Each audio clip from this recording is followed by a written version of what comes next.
नमस्ते, कैसे हैं आप? अगर आपको किताबें पढ़ना पसंद है लेकिन उन्हें पढ़ने के लिए आपके पास पर्याप्त समय नहीं होता है तो मेरा ये वीडियो है आपके लिए। आज मैं आपके लिए लेकर आई हूँ एक बेहतरीन किताब जो स्पेंसर जॉनसन ने लिखी है। एक बेस्ट सेलर है और जिसका नाम है हु मूव्ड माई चीज। ये एक ऐसी किताब है जो कि हर प्रोग्रेस माइंडेड पर्सन को पढ़नी चाहिए, जो जिंदगी में आगे बढ़ना चाहते हैं, अपने प्रोफेशनल लाइफ और पर्सनल लाइफ में बेहतर करना चाहते हैं। बदलते हालातों में किस तरह अपने आप को बदल लेना हमारे लिए फायदेमंद होता है और वो किस तरह से उस बदलाव को हम एक्सेप्ट कर सकते हैं, उसके बारे में है ये। The book shows an amazing way to deal with the changes in your personal and professional life. इससे पहले कि हम आगे बढ़े, मैं आपको पात्रों से, इस कहानी के जो मुख्य पात्र हैं उनसे आपका परिचय करा दूं।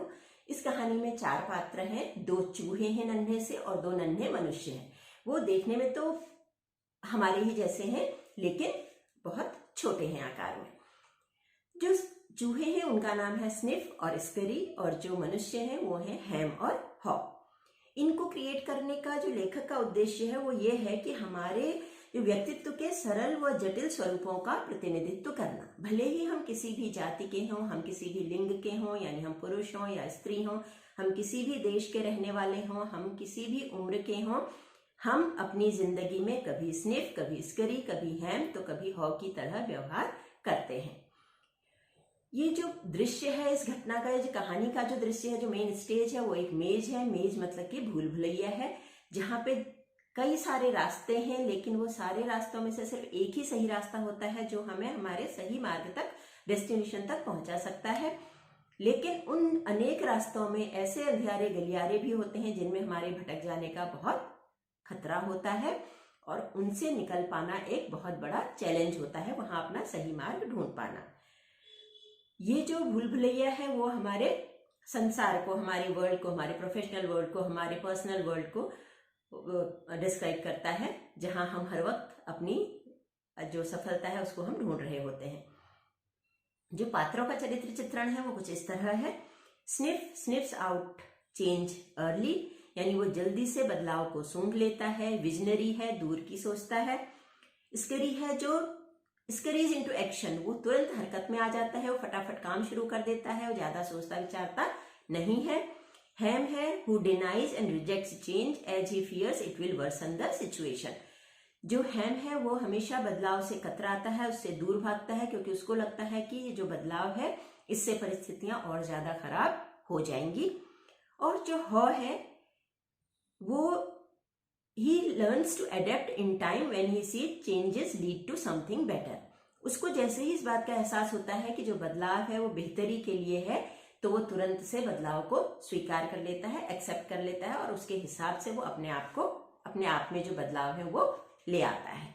इन चारों में से हम किसी भी पात्र या किरदार की जगह हो, हमारा एक ही उद्देश्य है, किसी तरह से इस भूल भुलैया में हम बदलते वक्त में सही रास्ता ढूंढ लें और अपनी मंजिल तक पहुंच सके, सफलता प्राप्त करें। इस कहानी के 3 भाग हैं। पहला भाग है एक गैदरिंग, एक सभा, और दूसरा है मुख्य कहानी जो है हु मूव्ड माई चीज की, और तीसरा है चर्चा, जहां पे इस पूरी कहानी के बारे में डिस्कशन है। चीज को हम हिंदी में पनीर भी कहते हैं, लेकिन मैं यहाँ पर चीज की जगह पे चीज ही इस्तेमाल करूंगी क्योंकि उससे थोड़ा हम कहानी से अच्छी तरह से कनेक्टेड फील करेंगे, जुड़ा हुआ महसूस करेंगे हु मूव्ड माई चीज में। इस कहानी के पीछे भी एक कहानी है जिसमें केनेथ ब्लैंकार्ड, जो कि एक बहुत ही मशहूर लेखक हैं, वो बताते हैं कि उनके अनुसार इस कहानी में चीज एक रूपक है जो जिंदगी में हमारी वांट्स यानी इच्छा, चाहत को दर्शाता है। जो भी हम जिंदगी में पाना चाहते हैं वो चीज कुछ भी हो सकता है। वो नौकरी, पैसा, घर, वाहन, स्वतंत्रता, रिश्ता, प्रसिद्धि, स्वास्थ्य, और वो हो सकता है आध्यात्मिक शांति या कुछ भी और जो हम पाना चाहते हैं।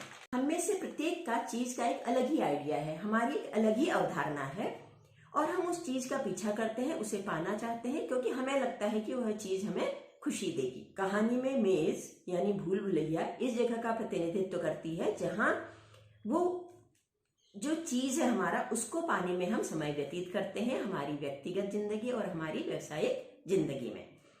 केनेथ कहते हैं कि आप माने या न माने, इस छोटी सी कहानी ने कई बार कई करियर बनाए, कई शादियां बचाई और कई सारी जिंदगियां बदल दी। वो अपनी कंपनी का उदाहरण देते हुए कहते हैं कि किस तरह जब उनकी कंपनी बदलावों से गुजर रही थी तो उन्होंने 200 से ज्यादा लोगों को हु मूव्ड माई चीज की पूर्व प्रकाशित प्रतिलिपियां लोगों को दी, और एक के बाद एक उसके बाद लोग उनका धन्यवाद अदा करने आने लगे कि किस तरह उनकी इस किताब ने कंपनी में होने वाले बदलावों के प्रति उनका नजरिया बदल दिया, उनकी सोच बदल दी, और उस चेंज को उन्होंने किस तरह से अडेप्ट किया जिसका फायदा पूरी कंपनी और उन लोगों को हुआ।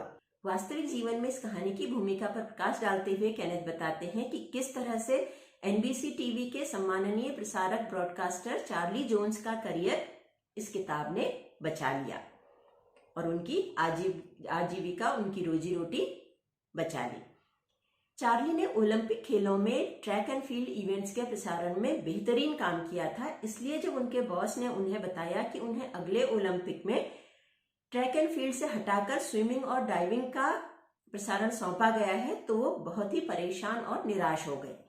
इन नए खेलों के बारे में उन्हें बिल्कुल भी जानकारी नहीं थी और इसलिए उन्हें लगने लगा कि उनके काम की कोई कद्र ही नहीं है और उनके साथ बड़ी ही नाइंसाफी हुई है और उन्हें बेहद गुस्सा आया।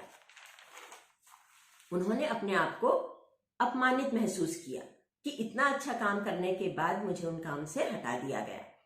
फिर उन्होंने हु मूव्ड माई चीज कहानी सुनी और उन्हें अपने आप पर हंसी आई और उन्होंने अपना नजरिया बदल लिया। उन्हें एहसास हुआ कि उनके बॉस ने उनका चीज सिर्फ एक जगह से हटाकर दूसरी जगह रख दिया है और उन्होंने उस चीज को फॉलो किया, वो उसके पीछे पीछे गए। उन्होंने बदलाव स्वीकार कर लिया और दोनों नए खेलों के बारे में जानकारी हासिल की और इस नया सीखने की प्रक्रिया के दौरान उन्हें ताजगी महसूस हुई और वे अपने आप को और भी युवा महसूस करने लगे। जल्दी ही उनके बॉस को उनके नए नजरिए, नई सोच के बारे में खबर हुई और उन्हें और भी बेहतर असाइनमेंट्स मिलने लगे और न उन्होंने सिर्फ अपनी आजीविका बचाई बल्कि अपने करियर में बहुत ही ऊंचाइयों तक वो पहुंच गए इस एक कहानी के जरिए। ऐसी अनेक कहानियां हैं जो हु मूव्ड माई चीज कहानी की शक्ति में गहन विश्वास पैदा करती हैं। इस कहानी का जो पहला भाग है उस सभा यानी गैदरिंग, इसमें क्लास रियूनियन के दौरान कुछ पूर्व सहपाठी मिलते हैं और वे सब अपनी जिंदगी में होने वाले परिवर्तनों से किस तरह से जूझ रहे हैं उसके बारे में बात करते हैं। दूसरा भाग हु मूव्ड माई चीज की जो कहानी है उस पुस्तक का मुख्य भाग है। इस कहानी में आप पाएंगे कि दोनों चूहे जिंदगी में होने वाले परिवर्तनों का बेहतर तरीके से सामना करते हैं मनुष्य की तुलना में, जबकि जो दोनों नन्हे इंसान हैं जटिल दिमाग और मानवीय भावनाओं के बीच उलझ के रह जाते हैं। आप देखेंगे कि इंसान चूहों से ज्यादा काबिल होने के बाद भी चूहों से बेहतर प्रदर्शन नहीं कर पाते हैं। चलिए बढ़ते हैं और इसके बाद आएगी चर्चा। तो चलिए हम पहले बढ़ते हैं अपने पहले सीन की तरफ। सभा। शिकागो में स्कूल रियूनियन के लिए आए कुछ पूर्व सहपाठी अगले दिन, जो कि रविवार का खूबसूरत गुनगुनी धूप वाला दिन था, मिलने का प्रोग्राम बनाते हैं और बातों के दौरान सभी को यह एहसास होता है कि भले ही वे जिंदगी में अलग अलग दिशाओं में हों, अलग अलग क्षेत्रों में काम कर रहे हों, लेकिन फिर भी उन सब में एक चीज कॉमन थी, एक चीज ऐसी थी जो सब में थी, वो ये कि वे सब अपने जिंदगी में होने वाले अप्रत्याशित परिवर्तनों से जूझने की कोशिश कर रहे थे। तब उनमें से एक जो सहपाठी है माइकल, वो बताता है कि किस तरह उसे बदलावों से भय लगता था, किस तरह वो चेंज से डरता था, किस तरह से एक कहानी ने उसका परिवर्तनों का डर हमेशा हमेशा के लिए खत्म कर दिया। तब सारे दोस्त उससे कहानी सुनने की उत्सुकता जाहिर करते हैं और फिर वह उन्हें कहानी के बारे में बताता है और यहाँ शुरू होती है असली कहानी, इस पुस्तक का दूसरा भाग। एक भूल भुलैया में 4 नन्हे प्राणी चीज की तलाश में हैं जो उन्हें पोषण देगी और उन्हें खुश रखेगी। इन नन्हे प्राणियों से आपका परिचय पहले हो चुका है, लेकिन फिर भी बता दें, ये स्निफ, स्करी, हैम और हॉ हैं। हैम और हॉ भले ही आकार में चूहों जितने हों, लेकिन वे देखने में आप और हम जैसे मनुष्यों की तरह ही हैं। स्निफ और स्करी अन्य चूहों की तरह रोज अपने सूंघने की शक्ति और स्वाभाविक प्रवृत्ति से अपने पसंदीदा चीज को ढूंढते हैं। नन्हे प्राणी हैम और हॉ अपने जटिल दिमाग, धारणाओं और भावनाओं के साथ एक खास तरह का चीज ढूंढने में लगे हैं। उन्हें विश्वास है कि वह उन्हें सफलता प्रदान करेगी और उनको खुशी देगी। विभिन्न होते हुए भी चारों का एक ही रूटीन है। रोज सुबह अपने जॉगिंग सूट और जूते पहन अपने घर से निकल पड़ते, अपने पसंदीदा चीज की तलाश करते, दिन भर उस भूलभुलैया में इधर से उधर गली गली भटकते और शाम को थके हारे अपने घर लौट आते हैं। उस भूलभुलैया में ऐसी ऐसी गलियां हैं और अंधियारा है कि कोई भी रास्ता भूल सकता है, लेकिन स्निफ और स्करी रास्ता भूलने पर साधारण सूंघने की शक्ति और सहज ज्ञान से ही रास्ता ढूंढ लेते हैं और हैम और हॉ परिष्कृत विधियों और तौर तरीके ढूंढने के लिए अपने जटिल दिमाग पर निर्भर रहते हैं। अंततः वे चीज स्टेशन सी पहुंचते हैं, जहां उन्हें अपनी पसंदीदा चीज मिल जाती है जो उन्हें चाहिए थी और खुशी से उनका ठिकाना नहीं रहता। रोज सुबह वे चारों तैयार होकर चीज स्टेशन सी पहुंचते हैं, दिन भर अपनी पसंदीदा चीज का आनंद लेते हैं और शाम को अपने घर लौट आते हैं। स्निफ और स्करी का एक नियमित क्रम है। वे रोज एक ही रास्ते से जाते हैं, एक ही समय पे निकलते हैं। चीज स्टेशन सी पहुंचकर वो अपने जूतों को खोलते हैं, उन्हें आपस में बांध लेते हैं और गले में लटका लेते हैं, ताकि जब भी उनकी जरूरत पड़े वो उन्हें आसानी से मिल जाए और इस तरह से वो फिर आगे दिन भर अपने चीज का आनंद लेते हैं। जबकि हैम और हॉ शुरू में तो नियमित दिनचर्या में बंधे रहते हैं, लेकिन धीरे धीरे वे थोड़ा आराम तलब हो जाते हैं। सुबह आराम से उठते हैं, उसके बाद वो अपनी मर्जी के मुताबिक तैयार होते हैं और फिर अपने चीज स्टेशन सी पहुंचते हैं। वहां जाकर वो अपना एकदम आराम से कंफर्टेबल हो जाते हैं, अपना जॉगिंग सूट उतार के खूंटी पे टांगते हैं, जूते उतार के कहीं रख देते हैं और स्लीपर पहन करके वो फिर अपनी चीज का आनंद लेते हैं। और वहां पे चीज इतनी अधिक मात्रा में है कि वे निश्चिंत होते हैं कि जिंदगी भर के लिए उनके यह चीज पर्याप्त है। उस चीज के ऊपर वो अपना अधिकार समझने लगते हैं, समझते हैं कि ये चीज उन्हीं का है और वो निश्चिंत हो जाते हैं और उस चीज स्टेशन की दीवारों को अपना समझ करके उसको सजाने लगते हैं, उसको डेकोरेट करते हैं, चित्र बनाते हैं और वहां पर हॉ लिखता है, हैविंग चीज मेक्स यू हैप्पी। वे चारों रोज की तरह चीज स्टेशन सी जाते हैं नियमित रूप से। स्निफ और स्करी चीज का आनंद लेने के साथ साथ रोज आसपास की स्थिति का जायजा लेते हैं, वहां होने वाले छोटे छोटे परिवर्तनों का सूक्ष्म निरीक्षण करते हैं, जबकि हैम और हॉ रोज आसपास की स्थिति से बेखबर चीज का आनंद लेते रहते हैं। एक सुबह स्निफ और स्करी जब वहां पहुंचते हैं तो वहां चीज नदारद है, गायब है, लेकिन उन्हें आश्चर्य नहीं होता। वे थोड़ी सी देर के बाद नए चीज की तलाश में वहां से निकल जाते हैं। शाम को हैम और हॉ भी वहां पहुंचते हैं और वहां से चीज गायब देखकर सख्ते में आ जाते हैं। उनको बड़ी हैरानी होती है कि रातों रात चीज गायब कैसे हो गया। हैम को बहुत गुस्सा आता है, वो चिल्लाता है, this is not fair, who moved my चीज। और वो फिर भी ये देखने के बाद, जानने के बाद भी कि वो चीज वहां नहीं है, वो नियमित रूप से वो चीज स्टेशन सी जाते हैं रोज सुबह, इस उम्मीद में कि शायद किसी ने उनका चीज हटाकर कहीं रख दिया है और वो उसे वापस वहां रख देगा, लेकिन ऐसा नहीं होता है। हैम का गुस्सा कुछ काम नहीं आता, वो चीज वहां पे वापस नहीं आता है।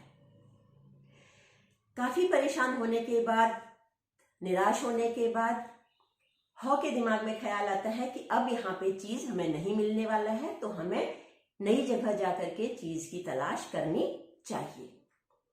हैम और हॉ दोनों ने चीज के साथ एक अलग सा आइडिया कनेक्ट करके रखा हुआ है।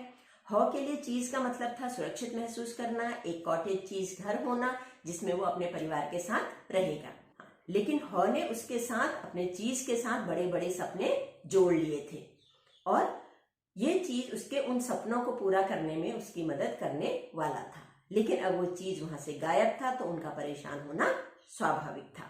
वो सोचने लगा कि अब उनके उन सपनों का क्या होगा, उन खुशियों का क्या होगा जो उस चीज के साथ उन्होंने जोड़कर रखी थी। वे हर वक्त परिस्थितियों को कोसते और चीज को इस तरह गायब कर देने की नाजायज हरकत को कोसते रहते। उस दिन भी वे भूखे रहे और घर लौटते वक्त हॉ ने दीवार पर लिखा, The more important your cheese is to you, more you want to hold on to it. यानी आपका चीज आपके लिए जितना ज्यादा मायने रखता है, आप उससे उतना ज्यादा जुड़े रहते हैं, आप उससे अटैच हो जाते हैं। अगले दिन फिर वे चीज मिलने की एक और उम्मीद लिए चीज स्टेशन सी की तरफ जाते हैं, लेकिन उन्हें निराशा ही हाथ लगती है। हैम ने परिस्थिति का विश्लेषण किया और अपनी नाराजगी जाहिर की। वो सोचने लगा कि उन्होंने मेरे साथ ऐसा क्यों किया, उन्हें मेरे साथ ऐसा करने का कोई भी हक नहीं है, ये अधिकार उन्हें किसने दिया, यहाँ क्या चल रहा है। वो इन सारी चीजों को सोचता रहा।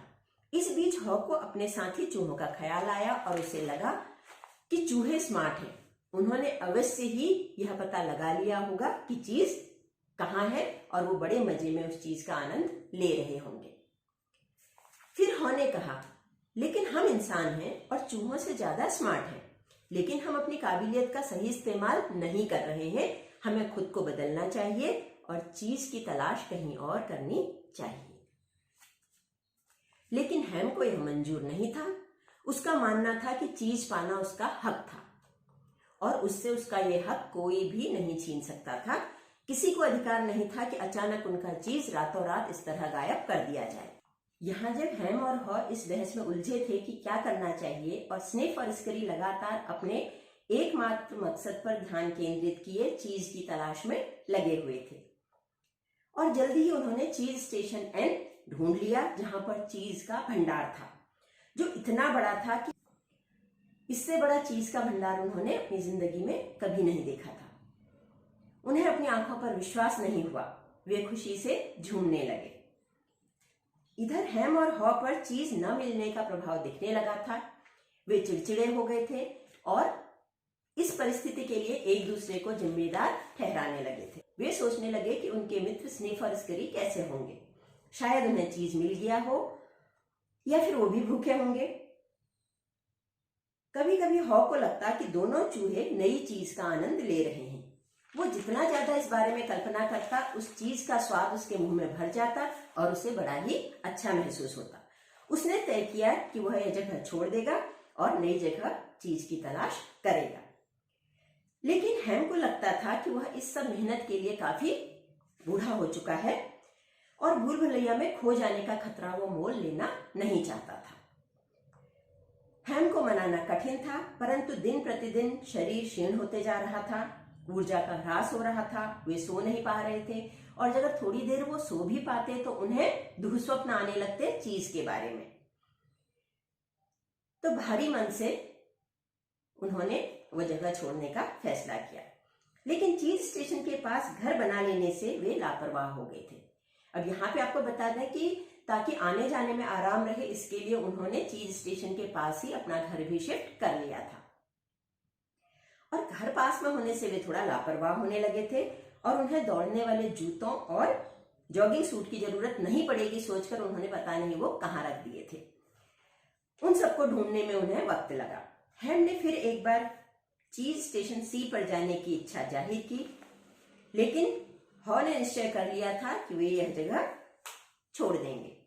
हैम जानना चाहता था कि उन्हें ये चीज कहाँ मिलेगा और अगर चीज नहीं मिला तो क्या होगा। वह अभी भी बदलाव को स्वीकार करने के लिए राजी नहीं था। हॉ को पता नहीं था, लेकिन वह ऐसे सवाल अपने आप से कई बार कर चुका था। उसने खुद से सवाल किया, मुझे चीज कहाँ मिलेगा? चीज स्टेशन सी में, यहां बैठकर, या बाहर निकलकर भूल भुलैया में? उसने अपने दिमाग में एक तस्वीर बनाई जिसमें वो मुस्कुराते हुए भूल भुलैया में घूम रहा था। उसे अच्छा अनुभव हुआ। वो उस चीज की तलाश में कल्पनाओं में मुस्कुरा रहा था। उसे विश्वास हो गया था कि वह भूल भुलैया में नया चीज तलाश कर लेगा और चीज के साथ ही वो सारी चीजें भी पालेगा जो उसके चीज के साथ जुड़ी हुई थी। उसने साहस बटोरा और एक और विश्वसनीय तस्वीर की कल्पना की। इसमें उसने चीज का स्वाद भी महसूस किया। वह कल्पना करने लगा कि वह छेद वाला स्विस चीज खा रहा है, चमकीला नारंगी शेडर चीज, अमेरिकन इटालियन मोज़रेला और लाजवाब फ्रेंच चीज का भी स्वाद उसे महसूस होने लगा। उसने हैम को समझाया कि जिंदगी में कुछ चीजें बदलती हैं और वो फिर दोबारा पहले जैसी कभी नहीं होती। अतः समय के साथ हमें भी बदलते रहना चाहिए, यही जिंदगी है। लेकिन हैम नहीं समझा, लेकिन हॉ ने नए चीज की तलाश में चीज स्टेशन सी छोड़ दिया और बाहर निकलने से पहले, भूल भुलैया में बाहर जाने से पहले, उसने एक नुकीले पत्थर से दीवार पर लिखा, if you don't change you can become extinct. यानी अगर आप नहीं बदलेंगे तो आप हमेशा के लिए खत्म हो सकते हैं। हॉ सोच रहा था कि उसने चीज की तलाश में निकलने में इतनी देर क्यों कर दी, वह जल्दी क्यों नहीं निकला। उसे पता था कि हैम अभी भी यही सोच रहा होगा कि हु मूव्ड माई चीज।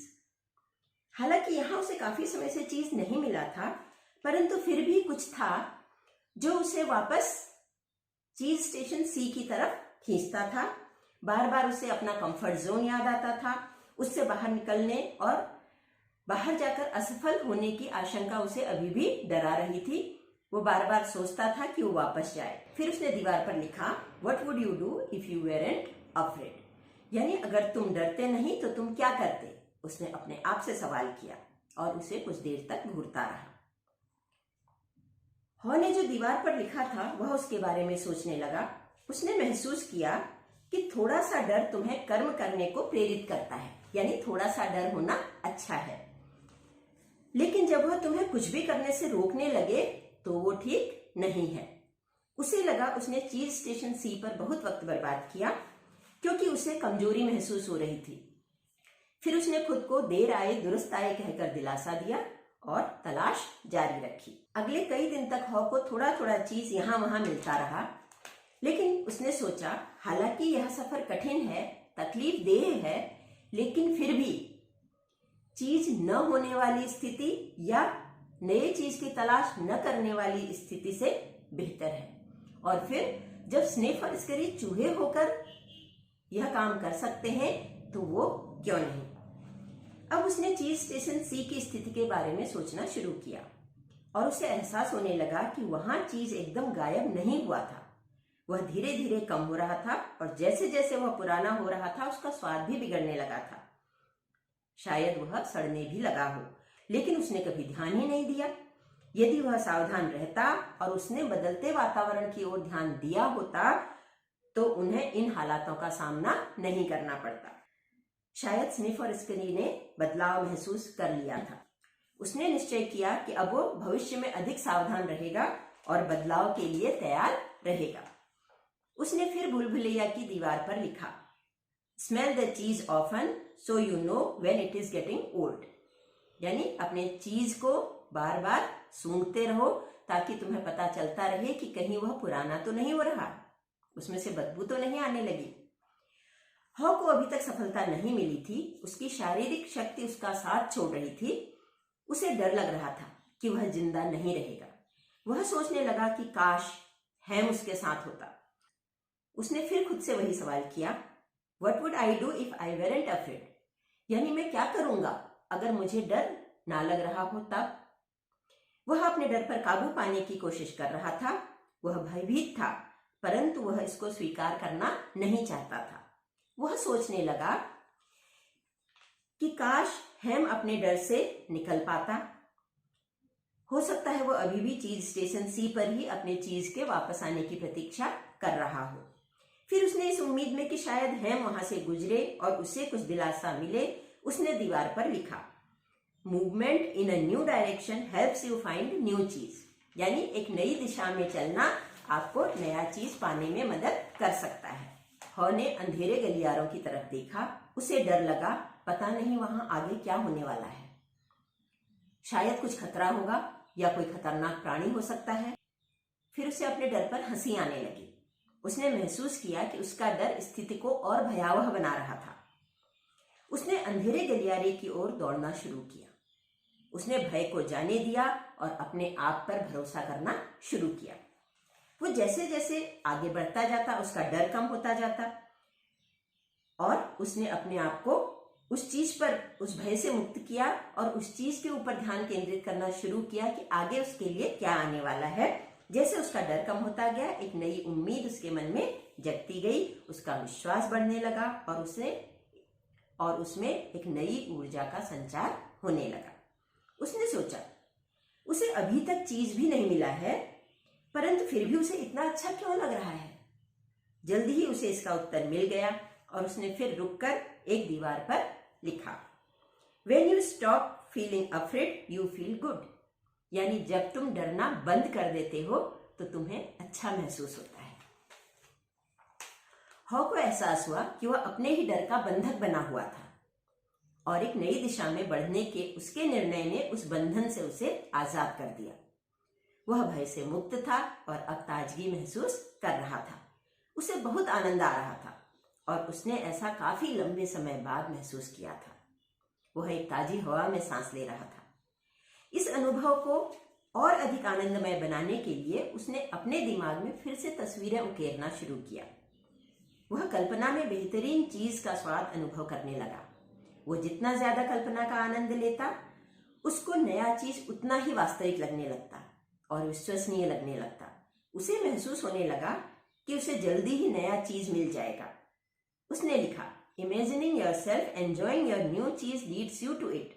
यानी अपने नए चीज का आनंद लेते हुए महसूस करना आपको उस तक पहुंचाता है। हॉ यह सोचने के बजाय कि उसने क्या खो दिया था, इस बारे में ज्यादा सोचने लगा था कि वह क्या पा सकता था। अभी तक उसे लगता था कि बदलाव बुरा होता है, परंतु अब उसे लगने लगा कि बदलाव आपको कुछ बेहतर भी प्रदान कर सकता है।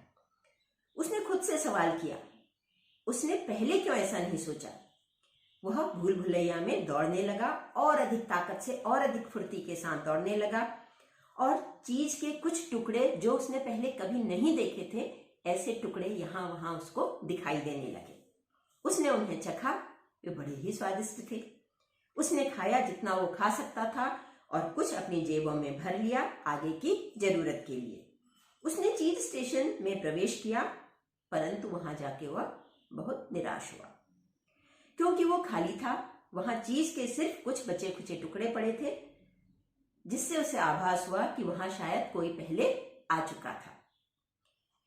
उसे एहसास हुआ कि अगर वो थोड़ा जल्दी निकलता तो उसे यहां बेहतर चीज मिल सकता था। आपने सुना होगा, the early bird catches the worms.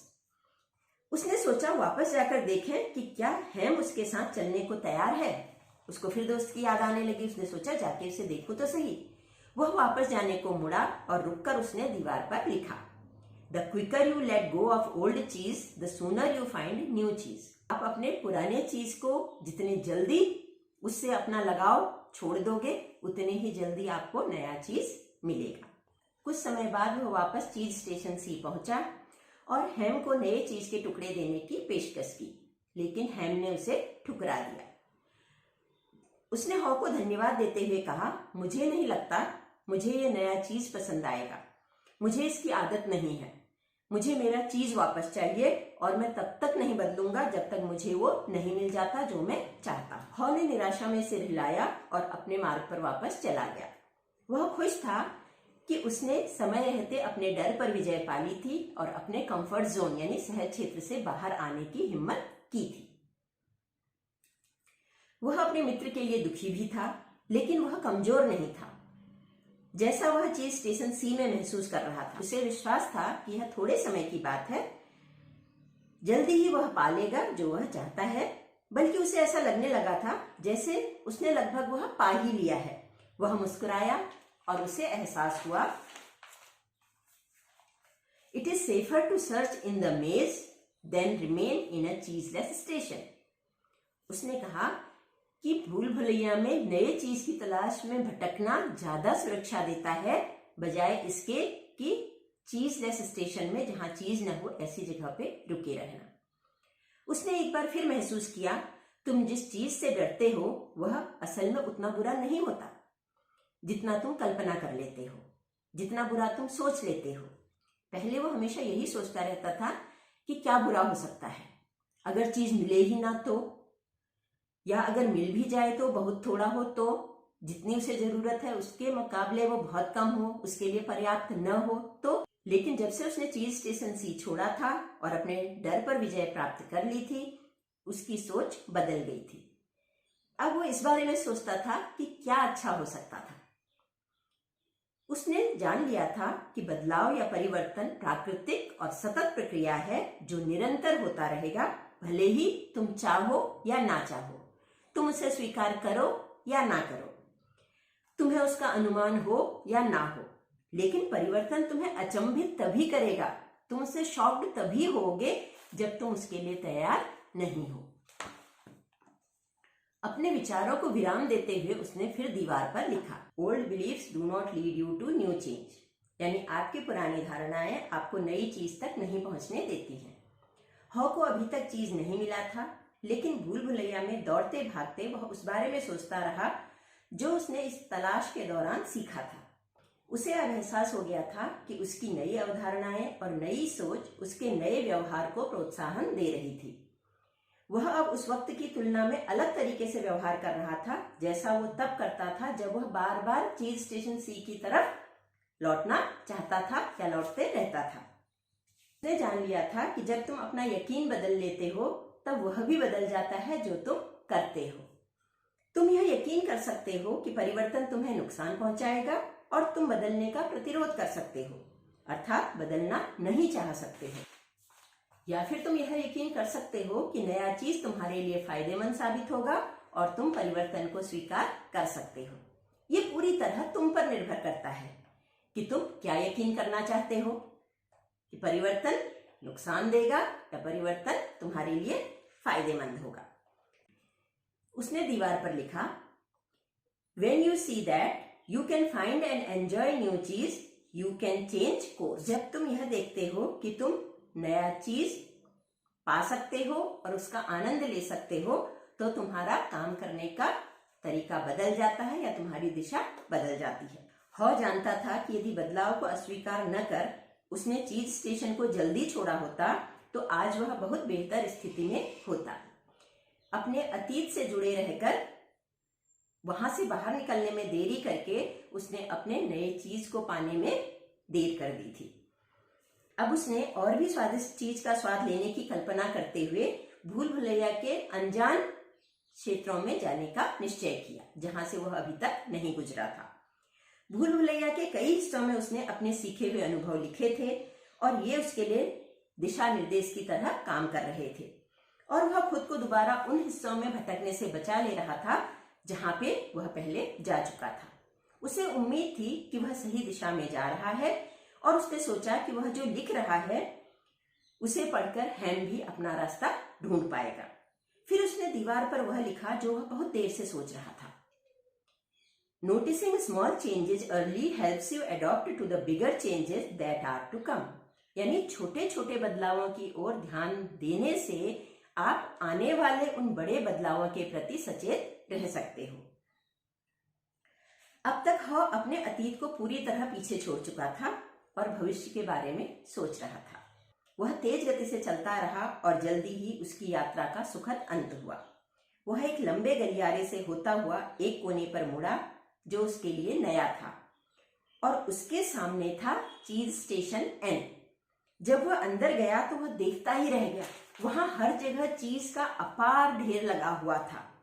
ऐसे चीज के ढेर थे जो उसने पहले कभी नहीं देखे थे। उसे थोड़ी देर तक विश्वास नहीं हुआ। उसे लगा कि वो कहीं सपना तो नहीं देख रहा। तभी उसे अपने मित्र स्निफ और स्करी दिखाई दिए।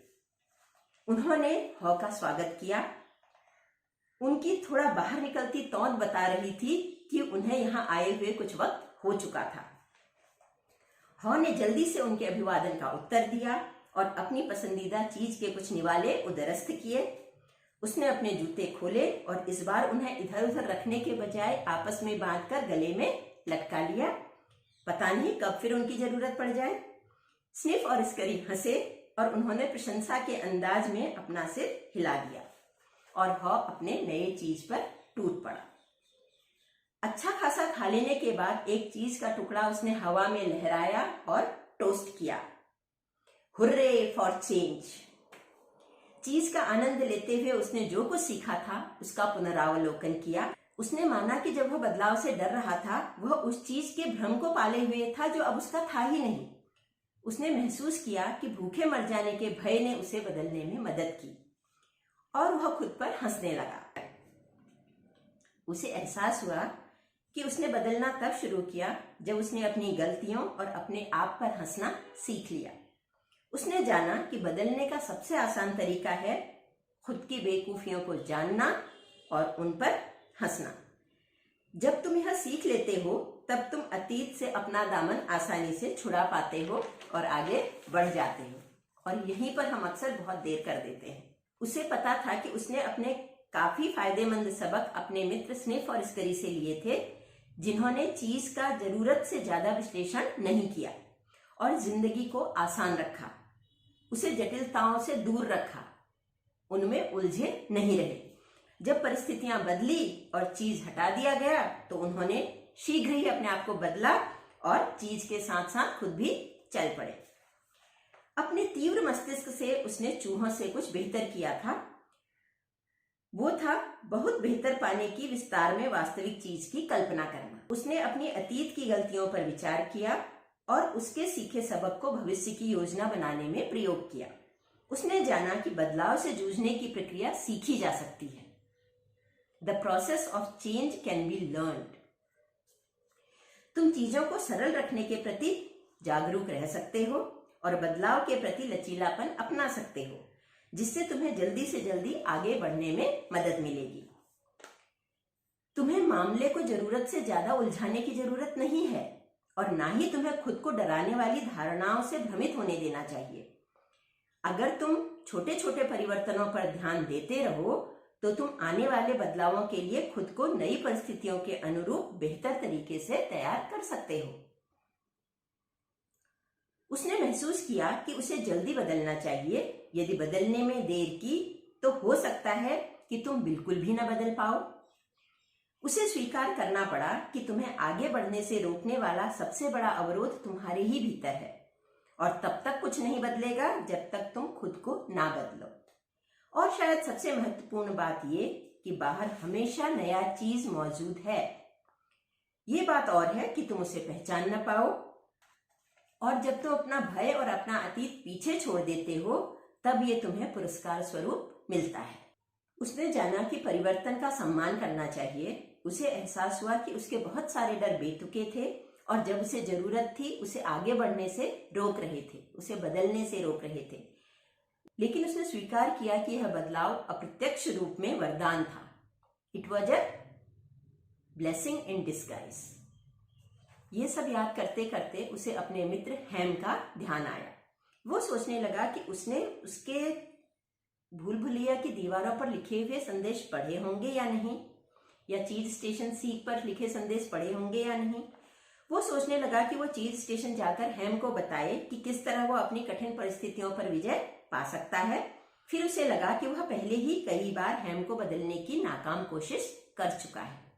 उसे अपना रास्ता खुद ढूंढना होगा। उसे अपना सहज क्षेत्र और अपने डर से बाहर निकलना सीखना होगा। दूसरा कोई उसके लिए कुछ नहीं कर सकता।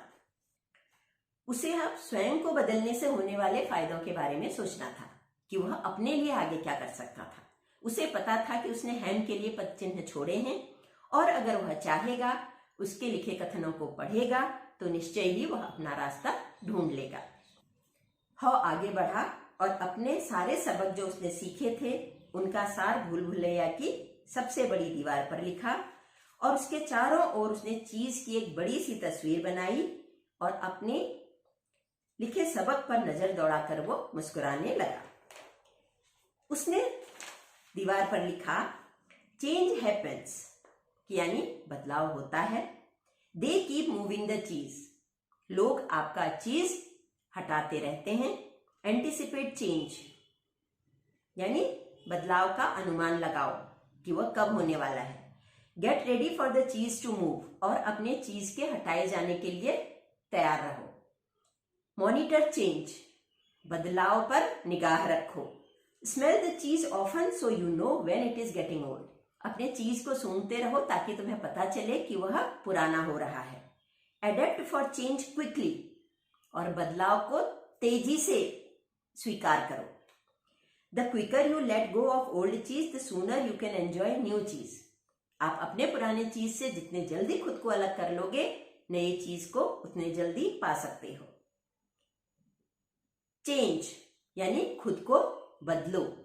मूव विद द चीज, अपने चीज के साथ साथ मूव करो, follow your cheese, enjoy the cheese, उसका आनंद लो। Savour the adventure and enjoy the taste of new cheese. इस नई यात्रा के रोमांच का और नए चीज के स्वाद का आनंद लो। Be ready to change quickly, और फिर जल्दी से बदलने के लिए तैयार रहो। And enjoy it again and again, और इसको बार बार इसका आनंद लो, यानी जैसे जैसे बदलाव होता रहे अपने आप को बदलते रहो और उसके साथ साथ नई चीज का आनंद लेते रहो। दे कीप मूविंग द चीज, और याद रखो कि लोग आपका चीज यहां से वहां हटाते रहते हैं। हॉ ने अपने चीज स्टेशन सी के दिनों को याद किया और वो गलतियां भी जिन्हें दोहराने से वह पुनः चीज स्टेशन सी वाली स्थिति में वापस जा सकता था। उसने सबक याद रखा और चीज स्टेशन एन पर लगातार चीज की स्थिति पर नजर रखता रहा, ताकि अप्रत्याशित परिवर्तन उसे फिर से पहले की तरह चौंका न दे। चीज स्टेशन एन पर बहुत सारा चीज होने के बावजूद हॉ बाहर नए चीज की तलाश करता रहा। उसने अपनी खोज जारी रखी। उसे एहसास था कि अपनी वास्तविक पसंद के बारे में और ज्यादा जानकारी बढ़ाना अपने सहज क्षेत्र में आराम फरमाने से बेहतर था। तभी उसे भूल भुलैया में पदचापों की आवाज सुनाई दी। उसे लगा कि कहीं हैम तो नहीं आ रहा। उसने एक छोटी सी प्रार्थना की और ये उम्मीद की कि अंततः उसका दोस्त शायद। अब आते हैं इसके कहानी किताब के तीसरे हिस्से में, जो है विचार विमर्श यानी चर्चा। इस किताब के तीसरे व अंतिम हिस्से में माइकल से कहानी सुनने के बाद सारे दोस्त बेहद प्रभावित होते हैं और फिर आपस में मिलकर कहानी से उन्होंने क्या सीखा इस पर चर्चा करने की योजना बनाते हैं। चर्चा के दौरान आपस में एक दूसरे से पूछते हैं कि इस कहानी में से वे खुद को किस किरदार से मेल खाता महसूस करते हैं और उन परिस्थितियों में उन्हें क्या महसूस हुआ या उन्होंने कैसा महसूस किया जब उनके यहाँ परिस्थितियां बदली, और किस तरह बदलाव के प्रति उन्होंने प्रतिक्रिया दी। क्या वे सफल हुए? उन्होंने कहानी के प्रत्येक किरदार पर चर्चा की और इस बात पर भी कि क्या हैम खुद को कभी बदल पाया होगा, क्या उसे नया चीज मिल पाया होगा, वो क्यों बदलाव को नकारता रहा होगा, और क्या उनके संस्थानों में भी हैम और हॉ जैसे लोग हैं, और हैम जैसे लोगों के साथ उनका संस्थान क्या करता है, और इसी तरह के बहुत सारे प्रश्न। तो ये थी हमारी हु मूव्ड माई चीज। मुझे विश्वास है कि इस कहानी का जो मुख्य संदेश है, जो एसेंस है, वो मैं आप तक पहुंचाने में सफल रही हूं। लेकिन फिर भी मैं रेकमेंड करूंगी कि इस पुस्तक को आप जरूर पढ़ें, और ये बुक आप अमेजॉन से, फ्लिपकार्ट से, कहीं से भी मंगा सकते हैं। इसको पढ़ने में आपको 1 घंटे से ज्यादा नहीं लगेगा और इसकी जो सीख है वो आपकी पूरी जिंदगी भर काम आएगी। तो ये 1 घंटे और थोड़े से पैसों का इन्वेस्टमेंट आपके लिए बहुत ही महत्वपूर्ण होने वाला है। फिर आऊंगी आपके लिए एक नई बुक लेके। जुड़े रहिएगा मेरे साथ, और अगर आपने अभी तक चैनल सब्सक्राइब नहीं किया है तो जल्दी से सब्सक्राइब कर लीजिए और ये वीडियो को जल्दी से लाइक कीजिएगा, और जिन दोस्तों को आपके किताबें पढ़ना पसंद है उनके साथ शेयर जरूर कीजिएगा। Thank you.